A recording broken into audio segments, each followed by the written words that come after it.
Наталья Владимировна, уже 31 мая стартует единый государственный экзамен. В этом году он претерпел значительные изменения. Конечно, о них много всего говорили, писали, но тем не менее повторение мать учения. Расскажите, пожалуйста, основные моменты, что изменилось? Сама процедура организации проведения единого государственного экзамена в 2021 году почти не изменилась. Но есть свои особенности. Эти особенности связаны с соблюдением всех мер санитарной безопасности. Это связано, конечно же, с профилактическими мероприятиями против новой коронавирусной инфекции. Так же, как и в прошлом году, большой акцент будет сделан на безопасности. Это и определенная последовательность прихода в пункты проведения экзамена, это и нам привычные уже утренние фильтры для взрослых и для детей, рассадка не менее чем 1,5 метра. Все наши сотрудники, взрослые, кто будет задействован в этой процедуре, обязательно будут в масках и в перчатках.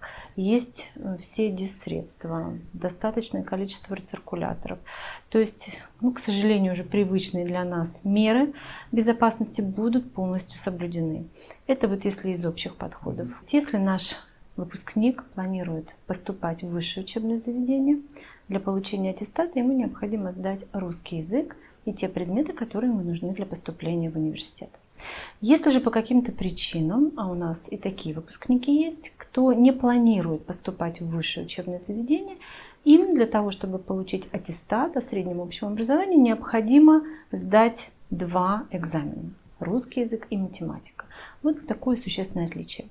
Отличие в форме. Если ЕГЭ мы уже знаем, понимаем, привычно, и те, кто будет поступать в вузы, они, безусловно, выберут предметы и сдадут ЕГЭ по этим предметам, то для получения аттестата это несколько иная форма экзамена. Он называется государственный выпускной экзамен. Та же процедура, также в пунктах проведения экзамена, но несколько сокращено время, несколько по-иному проходит и заполнение самого бланка, и оценка. Если, наверное, сказать простым языком, несколько упрощенная форма государственного выпускного экзамена.